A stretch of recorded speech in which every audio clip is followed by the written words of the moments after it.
como a livre disputa, um aumento da eficiência e até um preço justo das mercadorias. O que se observa na prática é que os líderes políticos adeptos desse pensamento atuam, na maioria das vezes, com o intuito de auxiliar e colaborar acima de tudo com o capital, com as classes dominantes, relegando a uma posição absolutamente secundária as classes trabalhadoras, que poucas vezes se beneficiam dessas políticas liberais. As ideias de práticas liberais acabam quase sempre por beneficiar as classes dominantes, visto que, para o sistema capitalista de produção, os direitos à liberdade, à igualdade e à propriedade, que seriam tanto quanto proposto falarmos aqui de propriedade de classes trabalhadoras, para além de sua própria força de trabalho, tem sua universalidade circunscrita em grande parte às leis, ou seja, ao âmbito formal. Certo? Ou seja, você formaliza que a estrutura dominante, a estrutura burguesa, é que vai controlar a economia, e é que por conta disso controla o Estado. Certo? Dentro do liberalismo. E aí, né, você passa para a mudança. Né? Os ideais, acho que por isso.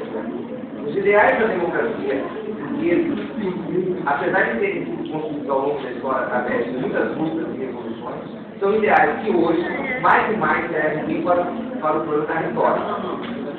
O ideal liberal burguês democrático insenta valores como igualdade e liberdade, mas eles se tornam cada vez mais estruturados, devido à opressão sofrida pelas classes trabalhadoras. De boa parte do mundo, a falta de emprego, a miséria, a violência, etc. Então, conectadas ao funcionamento perverso do próprio sistema capitalista de acumulação. Mudando agora, né? De toda forma, o neoliberalismo se apresenta como uma retomada do liberalismo clássico, se constitui como uma corrente teórica, e não só teórica, mas prática. Isso terminou principalmente a partir das décadas de 80 e 90. É claro que essa nova construção hegemônica do pensamento político mundial se baseou em obras e teóricos que defendiam o Estado mínimo. O Estado como agente que deveria se recolher ao máximo, transferindo a tomada de decisões de forma crescente para o plano privado e repassando os serviços básicos estatais para a mão de empresas particulares, deixando assim a sociedade sob a ética da eficiência e da livre concorrência.